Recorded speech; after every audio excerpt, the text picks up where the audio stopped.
예, 여러분 안녕하십니까? 이상구 선생님입니다.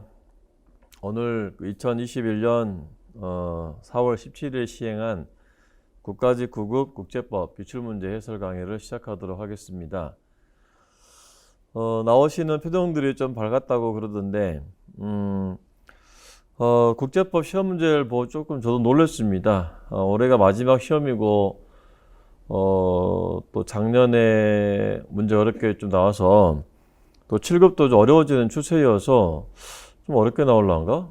이렇게 좀 우려를 했었는데 문제를 보니까 굉장히 좀 평이하다 생각이 들어서요. 지금 연락 오는 분들이 좀 있는데 대체로 뭐 100점, 95점, 90점 상당히 좀 잘 맞은 것 같습니다. 자, 그래서 여러분도 잘하셨고요. 저도 좀 마음이 편하고 그런데 자, 간단하게 해설을 하기 전에요. 총평이 궁금하신가요? 총평. 자, 총평을 막 고민해서 뭘 해야 되나 사실 별로 할 게 없는데 총평을 그냥 쉬웠어요. so easy 이러고 말고 싶은데 또 이제 성의가 없으니까 좀 생각해 봤어요. 총평 첫 번째. 전체적으로 평이했는데 왜 평이하고 보니까요. 약 80% 뭐 제가 이거 뭐 정확한 캘큘레이션 아니고요.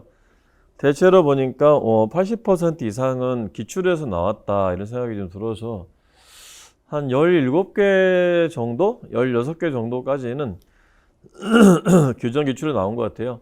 예년에 뭐 방식이 있죠. 뭐 A급, B급. 그래서 그 B급이 16개 정도, 그 다음에 A급으로 실만한 게 한 두세 개 좀 돼 보입니다. 국제법 기본 지식을 포괄적으로 평가하고자 한 것으로 보인다. 그러니까 뭐 사실 총론 파트부터 경제법까지 이렇게 쭉 물어보긴 했는데 좀 평이했다라는 이야기죠. 또 총론적인 문제도 나왔더라고요.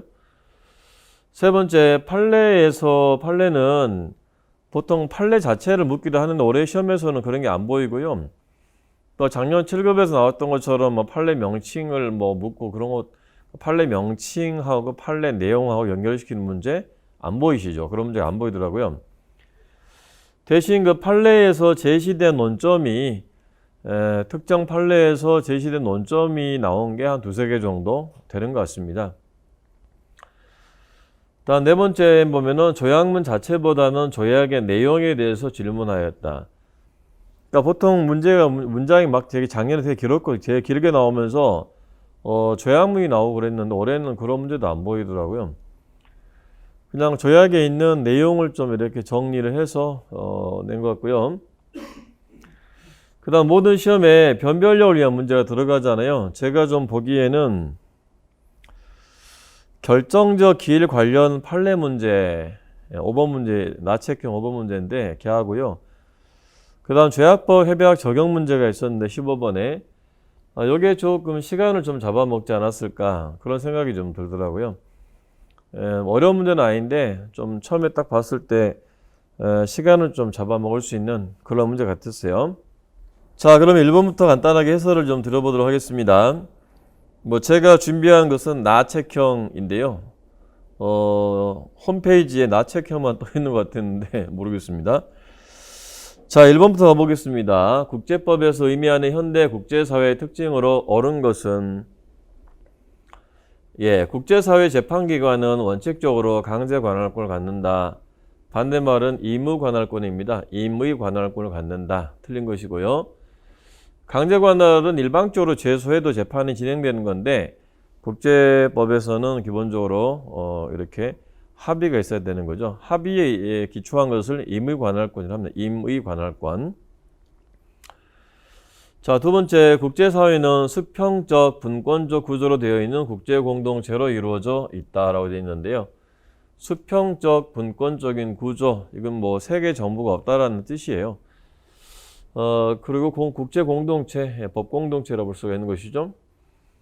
국제사회에서 법실정주의는 국익에 기반을 둔 국가 간 합의보다 보편적 규제를 국제규범을 더 중요시한다 그랬는데 대체로 법실정주의는 의사주의에 가깝다고 그랬죠, 제가. 그래서 국가의사주의는 국가 간의 합의, 국가의 의사 이것을 강조하는 것이죠. 틀린 것이 이제 보편주의 입장이 되겠습니다. 국제사회에서 유엔 안전보장이사회는 법집행기관의 역할을 수행한다. 법집행기관은 누굽니까? 개별 국가죠. 개별 국가가 입법권, 사법권, 행정권을 다 가지고 있죠. 그래서 기본 개별 국가가 법집행기관의 역할을 하는 것입니다. 자, 다음 2번 문제 보겠습니다.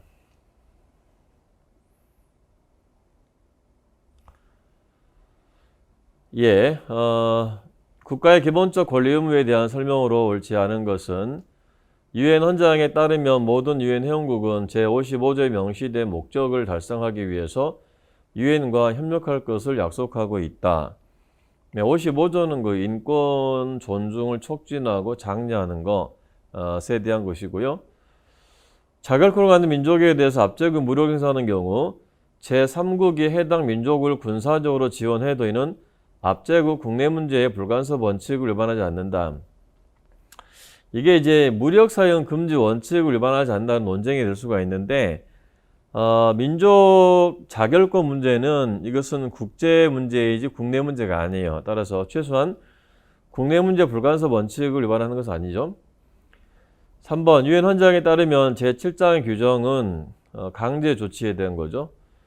유엔 회원국의 본질적인 국내 관할권에 대한 사항에 적용될 수 없다. 이건 뭐 잘 아실 겁니다. 헌장 2조 7항 단서에 잘 나와 있는 것이죠. 7장의 적용을 해야지 아니한다. 이렇게 되어 있습니다. 국가를 대표할 정부가 없거나 정상적인 기능을 수행하지 못하는 국가도 국제법상 법주체성을 유지한다. 파탄 국가라고 그래. 파탄 국가. 파탄 국가 같은 경우도 국가로서 법주체성을 갖게 됩니다. 자, 3번 볼까요? 세계무역기구에 대한 설명으로 옳지 않은 것은 국가가 아니면서 완전한 자치 능력을 가진 독립된 관세지역 에는 회원국의 지위를 갖지 아니한다. 뭐 쉬운 논점이죠. 국가하고 얘를 뭐 독자적 관세 영역이라 독자적 관세 영역도 가입할 수가 있고요. 뭐 홍콩, 대만 이런 데죠. 네, WTO는 법인격을 가지며 각 회원국은 WTO에 필요한 특권과 면제를 부여한다. 법인격은 해석상 국제 법인격과 국내 법인격을 다 의미하는 것으로 봅니다. 강요회의와 일반 이사회는 WTO 협정 해석을 채택할 독점적 권한을 가지고 있다. 네, 둘 다 독점적인 권한을 가지고 있죠. 왜냐하면 강요회의가 활동하지 않을 때는 일반 이사회가 활동하거든요. 독점적으로 볼 수가 있는 것이죠. WTO는 총의와 투표를 결합한 의사결정 방식을 취하고 있다. 그래서 총의가 안 되면 투표를 하는 방식을 취하고 있고요. 자, 4번입니다. 국가 관할권의 결정 준칙에 대한 설명으로 옳지 않은 것은 이 결정 준칙을 보통 입법 관할권 그러죠. 입법 관할권의 이론적 기초에 대한 이야기인데요. 속죄주의, 국가는 행위자의 국적에 상관없이 자국 내에서 발생한 사건에 대해 관할권을 가지므로 범죄 행위 개시국과 범죄 결과의 최종 발생국 모두 관할권을 행사할 수가 있다. 그래서 이 개시국을 주관적 속죄주의고요. 결과 발생국을 객관적 속죄주의라고 하는데 둘 다 속죄주의에 들어가는 것이죠. 2번 능동적 속인주의 이론에 따르면 A국 국적 갑이 B국에서 C국의 국적의 을을 살해한 경우에 C국이 갑에 대해서 형사 관할권을 갖는 것은 살해당한 나라이기 때문에요. 여기는 이제 수동적 속인주의라고 해야 되겠죠. A국이 뭐 능동적 속인주의가 되겠습니다. 가해자의 국적국이죠. 3번 보호주의에 따르면 A국 국적의 갑이 B국 영역 내에서 C국의 화폐를 위조한 경우 C국 화폐이기 때문에요. 이 C국이 보호주의에 따라서 형사 관할권을 행사할 수가 있죠. 중대한 국가적 법익을 침해한 경우니까. 효과 이론에 따르면 외국인이 자국 영역 밖에서 행한 행위로 인하여 그 결과, 이게 핵심이죠. 결과가 자국에게 실질적인 영향, effect, 효과죠. 효과를 미친 경우에 역에 있는 해당 외국인에 대해서도 관할권을 갖는다. 네, 그래서 이 객관적 속지주의죠. 객관적 속지주의의 확장 이론이라고 합니다. 주로 뭐 미국에서 쓰는 이론입니다. 물론 이제 독일이나 유럽 연합에서도 쓰긴 합니다. 효과 이론. 자, 영토에 대한 설명으로 옳지 않은 것은 그랬는데요. 1번이 이게 판례에서 나오는 이야기거든요. 섬의 영유권 판단과 주변 해양 경계 판단 시 동일 사건에 대해서는 각기 다른 결정적 기일이 적용될 수가 없다. 예, 요건 판례, ICJ 판례에 따르면은 영유권하고 해양 경계 획정 분쟁 발생 시기가 다를 수가 있잖아요. 그래서 각각 결정적 기일이 달라질 수도 있습니다. 하나의 사건에서 영토에 대한 거, 해양 경계에 대한 거, 그렇죠? 분쟁 발생 시점이 다를 수가 있죠. 물론 같은 경우에는 뭐 하나겠지만은 다를 수 있다라는 얘기죠. 하량이란 국가 간 합의의 근거 영토 주권의 이전, 부분적인 이전이 하량이고요. 국제사법재판소에 따르면 사회적, 정치적 조직을 갖춘 주민이 거주하던 지역은 무주지가 아니기에 선점의 대상이 될 수 없다. 뭐 자주 나오는 뭐 서부 사하라 사건 판례 이야기고요. 그러니까 이게 이제 뭐 특징이죠. 그 판례 명칭을 말하지 않고 그냥 판례 이야기. 그러니까 이제 좀 문제를 좀 뭐랄까요? 제가 보기엔 좀 형이하게 좀 내는 기법이죠. 어렵게 내고자 한다면 좀 다를 수가 있겠죠. 탈베크 원칙에 따르면 가항 하천에 교량이 없는 경우에 국경선을 이루는 하천의 중간선이 국경선이 된다. 탈베크 원칙은 그 가항수로의 중간선 원칙인데요. 교량이 없는 경우죠. 교량이 없는 경우에는 국경선을 이루는 하천의 중간선이 국경선이 된다. 이렇게 볼 수가 있는데요. 이것은 제가 보기엔 약간 오답 시비가 있어 보이거든요. 제가 좀 더 확인을 하고 말씀드릴 텐데 탈베크 원칙에 대해서 조금 오해를 한 게 아닌가 제가 보기에는 그런 생각이 들기도 합니다. 이 문제는요. 이게 완벽하게 좀 틀렸기 때문에 이걸 답으로 하는 것은 문제가 없을 것 같긴 한데요. 이것도 약간 문제를 애매하게 있는 측면이 있는 것 같습니다. 자, 6번도 좀 평이해 보이는데요. 유엔에서 근무하는 직원에 대한 설명으로 옳은 것은 유엔 직원의 임무 수행에 있어서 오직 유엔과 자신의 국적국에 대해서만 책임을 진다. 국적국은 빠져야 되겠죠. 유엔에 책임지는 것이고요. 유엔 특권 면제에 관한 협약에서는 유엔의 직원과 유엔과 밀접한 관련이 있는 전문기구 직원에 대해서 특권과 면제를 인정한다. 이건 유엔하고 유엔 직원 특권에 대한 것이고요. 유엔 전문기구와 그 직원에 대한 특권 면제 협약은 별도로 있습니다. 별도로 47년에 만들어진 별도가 있고요. 그래서 여기 뒷부분이 틀린 것입니다. 이 협약의 적용 범위에 대한 문제. 그래서 제가 보기엔 47년에 유엔 전문기구 특권 면제 협약이 있는 것을 알고 있는가를 묻는 것 같다 생각이 듭니다. 답은 좀 쉽죠. 유엔의 직원이 공무 수행 중에 국제 유폐를 인하여 손해를 입은 경우에 직원의 국적국이 외교적 보건에 근거하여 가해국에 대해서 국제 책임을 물을 수가 있다. 뭐 베르나도트의 백작 사건이죠. 그거 생각하시면 쉬운 이야기죠. 그래서 유엔은 그 직무 보건이 있는 것이고요. 국적국은 외교적 보건이 있고 상충할 수가 있잖아요. 경합할 수가 있는데 해결 규칙이 없다고 이야기한 거 아시겠죠? 유엔 직원은 그 국적이나 직무에 상관없이 외교적 보호를 받을 수가 있으나 만일 외교적 보호를 받을 수 없다면 부득이 그 국적국의 직무적 보호를 행사할 수가 있다. 이런 규정 자체가 없고요. 직무보호는 오로지 국제기구의 권한이라고 보시면 되겠습니다. 자, 이게 보면은요, 문제를 뭐 이렇게 어디를 보고 냈다라기보다는 기존의 이 기출 문제를 이렇게 뽑아내가지고 이걸 좀 바꿔가지고 낸 그런 느낌이에요. 그래서 좀 평이하게 느껴지는 것 같습니다. 7번 보시면 국제기구. 요새 좀 트렌드죠. 국제기구 이야기가 좀 많이 나옵니다. 굳이 연결을 시켜보자면은 이제 뭐 세계보건기구라든지 WTO라든지 최근에 좀 국제기구 문제가 되고 있잖아요. 그런 것들을 좀 묻는 것 같기도 하고요. 포괄적으로. 자, 1번 ICJ에 따르면 유엔은 비회원국에 대해서는 법인격을 갖지 않는다. 이게 베르나도 때 백자 케이스죠. 이게 대세적 법인격인데 이게 정확히는 그 대세적 국제법인격이에요. 이 판례에서 말한 것은 대세적 국제법인격인데 유엔은 좀 독특하게 그 당시 유엔에 국제 공동체 많은 나라가 대다수 가입하고 있었기 때문에 객관적인 존재라고 본 그런 판례입니다. 대세적 법인격을 갖는다. 유엔 업저버 지위는 유엔 총회 결의에 의해서 부여되며 결의 이행에 필요한 행동은 사무총장에게 일임되고 있다. 업저버 지위. 제가 최근에 그 개정판에서 좀 강조했던 거 아시죠? 유엔 업저버 지위. 그래서 이게 이제 그 7급 시험 형태를 좀 따라가는 측면인데 조금 넓게 문제가 좀 나오고 있는 부분입니다. 자, 국제기구는 보통의 경우 설립조약에서 특검이 면제에 대한 원칙을 설정하고 상세 협정을 통해 이를 구체화하는 경향이 있다. 뭐 유엔만 해도 그렇죠. 포괄적 법인격 명시하고 특검 면제 명시하고 조약을 체결하고 그렇게 하는 것입니다.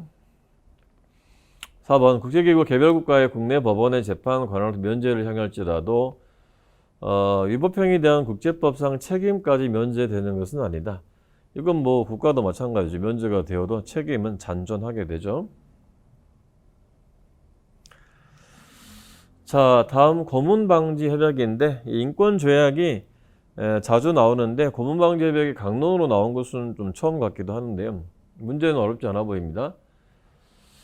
이런 조약들은 인권조약들은 이행이 되게 중요하거든요. 여기도 이행에 대한 문제를 내는데 고문방지협약의 당사국은 고문자를 직접 처벌하든가 기소를 위해서 타국으로 인도해야 된다. 이게 뭐 강제적 보편 관할권이죠. 강제적 보편 관할권, 인도 아니면 소추 원칙입니다. 직접 고문한 자뿐 아니라 고문을 교사, 동의, 묵인한 자도 처벌 대상이 된다. 뭐 인권조약이기 때문에 포괄적으로 처벌하고자 한다 보시면 돼요. 조약을 뭐 그냥 좀 열심히 읽으시면 알 수도 있고 굳이 뭐 조약을 안 봐도 맞출 수 있는 그런 문제가 되겠죠. 내용만 아시면. 그 다음 국가간 통보제도가 있는데요. 제21조를 수락한 이게 이제 국가간 통보제도 규정인데 이걸 수락한 당사국 상호간에만 적용되고요. 모든 당사자가 틀려요. 21조를 수락한 당사국 상호간 이렇게 되겠죠. 고문 피해자인 개인이 직접 고문방지위원회에 조사를 요청할 수 없다. 이게 뭐 개인청원제도인데요. 개인청원제도 명시가 돼 있고 다만 이제 당사국 중에서 이 개인청원제도를 이제 수락한 나라와 관련해 가지고 개인청원제도가 인정이 됩니다.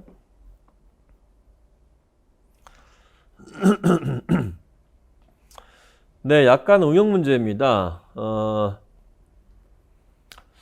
이게 국회 동의 대상인데 헌법 제60조에 명시가 되어 있는 거죠.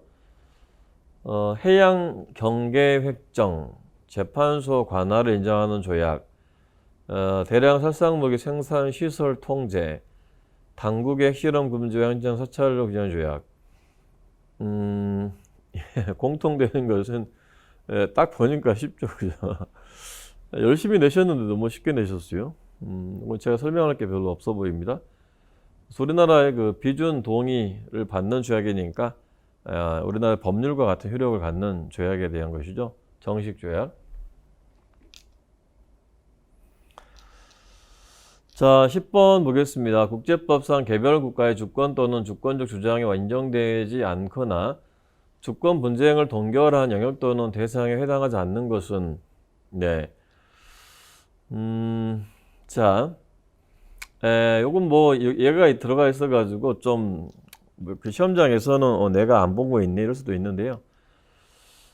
나머지가 쉽잖아요. 남북조약 영역권 동결했죠. 다른 그 인류의 공동 유산이에요. 그래서 주권을 주장할 수 없고요. 여기는 주권 주장이 인정되지 않는 것이고요. 그리고 심해조도 인류의 공동 유산에 들어갑니다. 주권 주장할 수 없는 것이죠.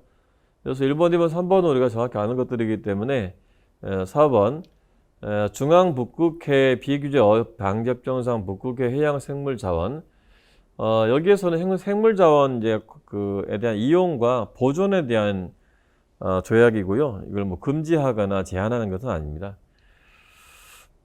요새 그 북극 이야기가 좀 많이 나오고 있네요. 북극. 자, 그다음 보겠습니다. 예, 자주 나오는 그 형태죠. 이게 잘 안 보이시는 것 같은데, 네. 제가 말씀드리겠습니다. 분쟁 당사자 간 해결은 뭐 교섭이나 협의일 것이고요. 제3자가 개입하되 비서법적인 게 주선, 중개, 심사, 조정.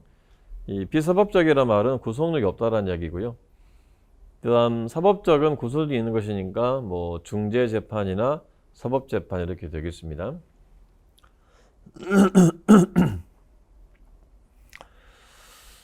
네, 급하게 만드느라고 네, 좀 편집이 좀 애매한데요.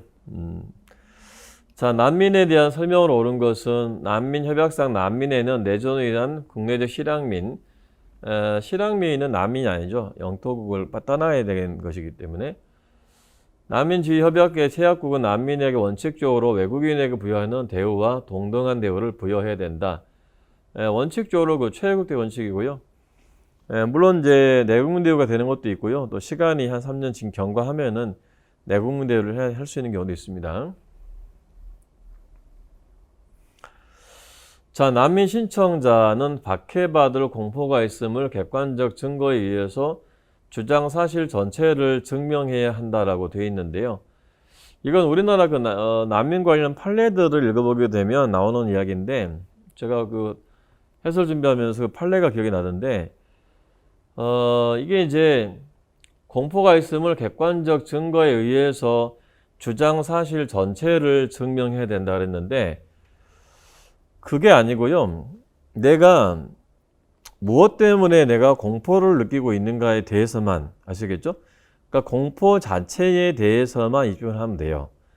그러니까 주장 사실 전체가 아니고, 아시겠죠? 박해를 받을 것이라는 근거 있는 공포, 박해를 받을 것이라는 근거 있는 공포에 대해서만 입증하면 돼요. 그래서 그 우리나라 뭐 법원의 판례에서 문장을 따가지고 낸 건데, 뭐 교수님들 책에 있는 내용들 내는 것입니다. 난민 신청자가 난민으로서 법적 요건을 갖는지 여부에 대한 판정권은 난민고등판무관이 아니고요. 뭐 체약국에 있는 것이고 난민고등판무관하고 협력을 할 의무가 있는 것입니다. 이런 형태가 나올 거라고 제가 늘 말씀드렸죠. 20조에 10가지가 열거돼 있잖아요. 열거돼 있는 거기 때문에 내려고 할 수가 있죠. 뭐 다 들어가 있는 것들이고요. 그 다음에 그 영화 필름 상영에 대한 양적 제한 조치는 우리가 보통 스크린 쿼터라고 합니다. 스크린 쿼터. 얘는 그 내국민대 원칙에 대한 예외로서 헌장 가트 제3조에 명시가 되어 있는 것이죠.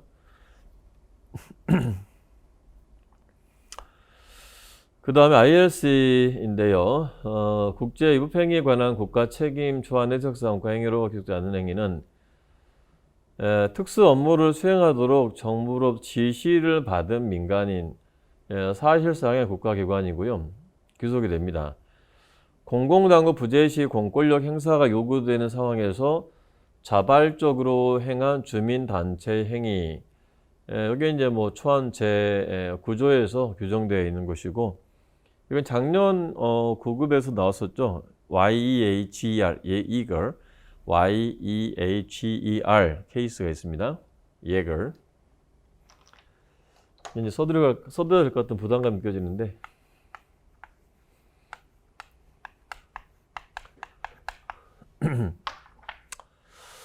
네, 작년에 나온 논점이에요. 그 다음에 국가 위임받아 공항에서 출입 업무를 수행하는 민간 항공사의 행위, 위임받은 행위에 대해서도 규속이 되고요. 국가의 통제가 불가능한 지역에서 조직화된 반란단체 행위. 일단 반란단체 행위는 기본적으로 규속이 그 예외적으로 될 수도 있는데 원칙적으로 안 되고요. 다만 이제 시험 내신 분들이 가능성을 완전히 차단하시기 위해서 이렇게 통제가 불가능한 지역. 그랬으니까 불가항력이죠.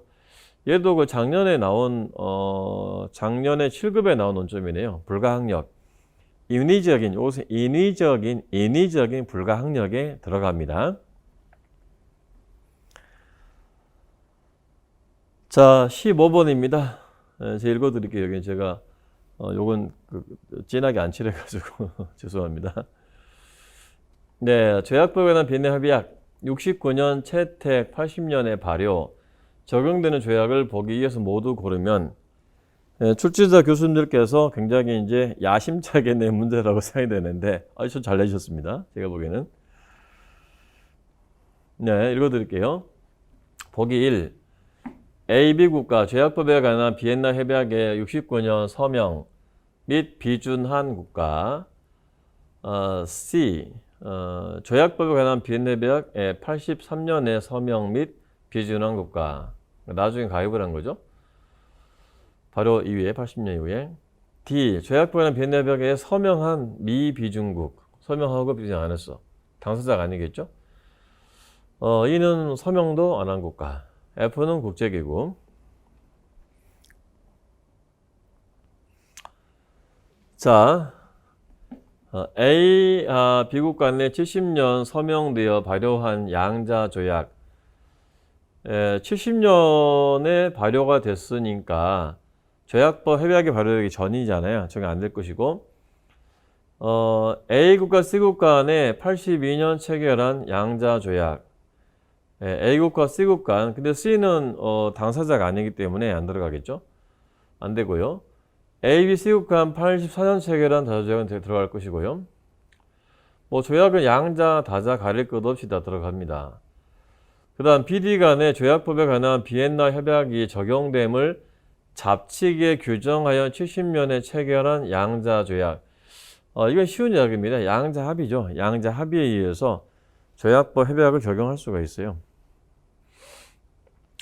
또 마찬가지로 D, E 간의 조약법에 관한 비엔나 협약이 적용됨을 잡칙에 규정하여 83년에 체결한 양자조약. 이것도 합의죠. 합의가 있으니까요. 적용할 수가 있는 것이고. 그 다음 A국이 자국이 회원국인 F기구와 90년 자국 내에서 F기구 직원의 면책 특권을 부여하는 조약. 이 국제기구는 조약 협약상 조약을 체결할 수 있는 당사자가 아니죠. 그래서 여기 비읍은 안 들어가고 디귿, 리을, 미음이 되겠죠. 고심을 많이 하신 문제고 처음 접하면은 좀 시간이 좀 걸릴 수가 있는 그런 문제 같았습니다. 자, 대륙붕에 대한 옳지 않은 것은 그랬는데요. 45년 트루만 선언, 이건 대륙붕 이지 둘 다 그 기원으로 봅니다. 대륙붕에 대한 최초 일반적 다자조약은 58년 대륙붕 협약, 제네바 조약의 하나죠. 4개 중에 하나인데 얘가 처음이고요. 그 다음 북해 대륙붕 사건 판결에서 국제사법재판소는 지리적 인접성을 대륙붕 경계획정의 핵심 개념으로 본 게 아니고요. 뭐예요? 형평을 대표적인 개념으로 봤습니다. 형평. 82년 협약에 따르면 대륙붕 한계위원회는 영해 기선으로부터 200km 이원에 대륙붕 경계에 대해서 권고를 행하고 연합국이 최종 결정을 하게 됩니다. 외교사절의 직무에 대한 설명으로 옳지 않은 것은 그랬는데요. 외교관은 접수국 내정에 개입하지 아니할 의무를 진다. 내정 불가능성 의무 당근이죠. 외교관의 직무 수행에 직접 사용되는 차량은 불법 주차 시에도 과태료 부과가 면제가 된다. 이건 좀 이제 관행에 대한 이야기로 볼 수가 있는데요. 직무 수행에 직접 사용되더라도 불법 주차에 대해서는 과태료를 부과할 수가 있는 것이 요구가 면제되는 것은 아닙니다. 영리를 위한 어떠한 직업활동도 할 수 없다. 또 어떤 애도 꽂혀가지고 틀리면 안 되겠죠. 이건 조약 규정 그대로고요. 합법적 수단을 통해 접속의 사정을 본국 정부에 보고한다. 포인트죠. 합법적인 수단을 통해. 자, 환경법의 일반 원칙 약방의 감촉격으로 매년 나오는 건데요.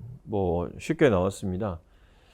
79년 장거리 월경 대기 오염 협약 오존층 보호를 위해서 각국이 오염에 기여한 정도와 능력에 따라 처벌적인 책임을 진다는 공동의 그러나 차별화된 책임 원칙을 규정하고 있다. 일단 얘는 그 오존층 보호 조약이 아니고요. 산성비에 관련되어 있는 거고요. 그 다음에 이 능력에 따라 차별적인 책임입니다. 공차 원칙이라고 하죠, 제가. 이 원칙은 언제 처음 들어갔어요? 1992년에 처음 들어간 원칙이죠. 리우선언에서 처음 나온 거기 때문에 저기는 안 들어갔겠죠. 그냥 뭐 쉽게 맞추셨을 것 같아요. 89년 유해 폐기물의 월경 이동 및 처리의 통제에 관한 바젤 협약은 유해 폐기물 또는 그 밖의 폐기물의 국가 이동에서 사고 발생한 경우 이를 알게 되는 즉시 해당 국가들에게 통보해야 된다는 국가 간 협력 의무를 규정하고 있다. 뭐 이런 것들은요 그냥 기본적으로 들어가는 거예요. 국가 간 협력 의무, 통보 의무, 정보 제공은요 모든 그 환경 관련 조약에 다 들어간다고 봐도 과언이 아닙니다. 91년 월경차원 환경 영향평가에 관한 조약, 사업 계획으로부터 국경을 넘어선 환경에 대한 심각한 악영향을 방지, 경감, 통제하기 위해서 모든 적절하고도 실효성 있는 조치를 취해야 한다는 예방 원칙을 규정하고 있다. 얘는 국제관습법상 기본 원칙이에요. 환경법의 기본 원칙이라서 법적인 의무죠. 예방 원칙.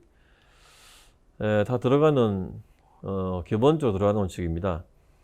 92년 국결론문 수로와 국제 호수의 보호와 이용에 관한 협약은 환경 오염을 유발한 책임자가 오염의 방지와 제거를 위한 비용을 감당해야 한다는 오염자 부담 원칙을 수용하였다. 좀 문제를 어렵게 내보려 노력하신 건데 이 원칙의 최초 연도만 아시면 쉽게 풀 수 있는 그런 문제입니다.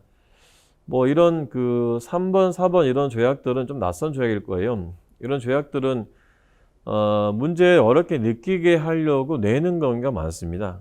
중요하지 않은, 그러니까 덜 중요한 조약들은요, 어렵게 느끼게 하려고 내는 경우가 많아요.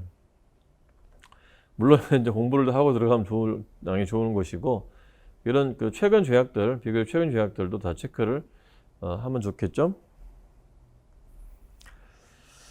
예, 19번 가겠습니다. 우주 발사 물체에 의한 야기된 손해 책임 문제 관련한 72년 우주 물체에 의해서 발생한 손해에 대한 국제 책임에 관한 협약에 대한 설명으로 옳지 않은 것은 좀 문장이 좀 이제 점점 길어지고 있죠. 갈수록 이렇게 어렵게 내보려고 하시는 건데 이건 뭐 기출론 좀 쉬운 걸 거예요.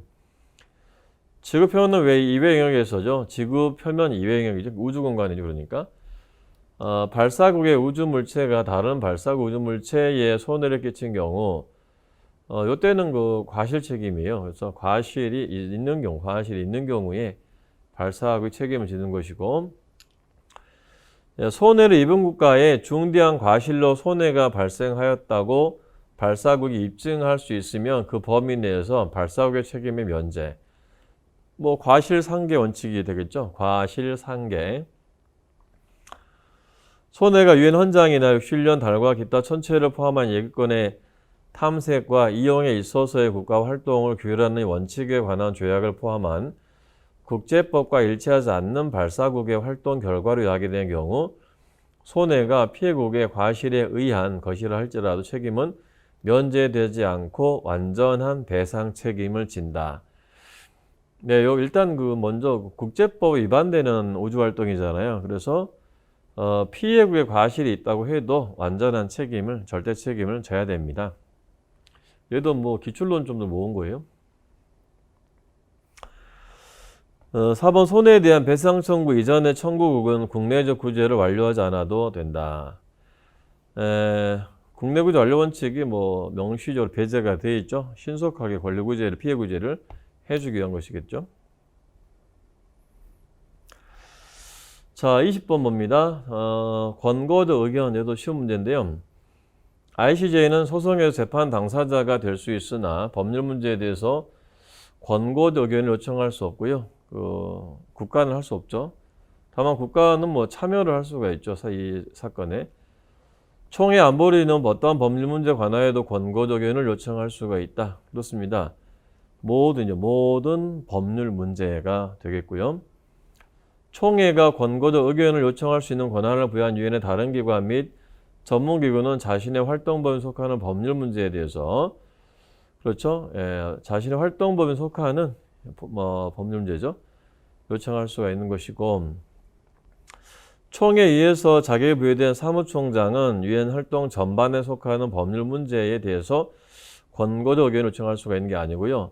이 사무총장 유엔 기관이잖아요. 그러니까 그 활동 사무총장으로서 어떤 사무총장으로서의 권한 범위 내의 법률 문제에 대해서만 의견을 요청할 수가 있게 되겠습니다. 들어보시니까 그닥 어렵지 않았다 할 수가 있죠. 근데 시험장에서는 한 두세 문제는 좀 어려웠을 것 같고요. 어려운 문제는 잘 찍어서 맞추시면 됩니다. 자, 그러면 또 뭔가 한마디 하고 넘어가야 되겠죠. 네, 2022년 대비 방향, 9급 이야기를 해야 되겠죠. 9급 시험이기 때문에. 제가 알기로는 내년에 직렬 필수 과목이라 들었어요. 이 출간지. 그래서, 글쎄요, 난도가 상승할지가 모르겠는데, 조금 더 상승할 가능성이 있죠. 지금 선택 과목이기 때문에 조정을 하잖아요. 그래서, 그렇다, 그런 거죠. 사실 난이도 상승 해봐야 저희들이 지금 공부하는 범위 내에서 나오기 때문에, 특별하게 뭘 더 해야 될 건 없는 것 같고요. 이론, 조약, 판례 전체적인 대비가 필요하다. 원래 그 세 파트죠. 이론 파트, 조약 파트, 판례 파트인데, 그 올해 판례들은요, 제가 보니까 판례를 딱 낸 건 아닌데, 우리나라라든지 이런 좀 기본, 최근 판례 이야기를 낸 것 같아요. 그 판례 범위를 잡을 때는 우리나라에서 좀 많이 보는 책이 있어요. 제이모 교수님 책하고 케이모 교수님 책, 누군지 아십니까? 그 두 분 책을 위주로 이렇게 좀 많이, 범위를 잡으면 웬만하면 맞출 수가 있고요. 특히 케이모 교수님 책이 굉장히 포괄적이고요. 제이모 교수님 책은 좀 서술이 좀 쉽고, 우리나라 이야기가 좀 많이 들어가 있고, 제 책에는 그 두 분의 책들을 다 핵심 내용들을 좀 제가 좀 소개를 다 해놓고 있습니다. 깜짝 PPL이었죠. 내 책에 다 있다, 내 책 봐라. 그런 건 아니고요. 그런 건가? 대략 이렇게 공부합니다. 대략 아실 거예요. 처음 보신 분들은 기본서 학습하고 단거나 하고 문제 풀고 단거나 보완하고 반복 학습하고 이렇게 보통 합니다. 여기 좀 중요하죠. 단거나. 그래서 국제법 여기에서 끝나도 됩니다. 요거 하지 않아도 되는데 좀 빠르게 좀 봐야 되는 필요가 있을 경우에는 이 단거나를 좀 제 요점 정리 책 같은 걸로 세부적으로 좀 세세하게 국제법은 좀 양이 이렇게 폭이 중요하거든요. 빠지지 않게. 그래서 좀 빈틈없이 내용 정리를 해서 보시면 좋을 수가 있습니다. 이렇게 갑니다. 예, 내년에 이제 4월 달에 애행 연습을 보신 분들은 1년간 잘 준비하셔가지고 국제법은 100점 맞을 수 있습니다. 그 범위만 조금 넓혀서 잘 공부를 하시면 쉽게 100점 맞을 수가 있는 과목이고요. 자, 도움이 좀 되셨길 바라고 전 여기에서 마치겠습니다. 감사합니다.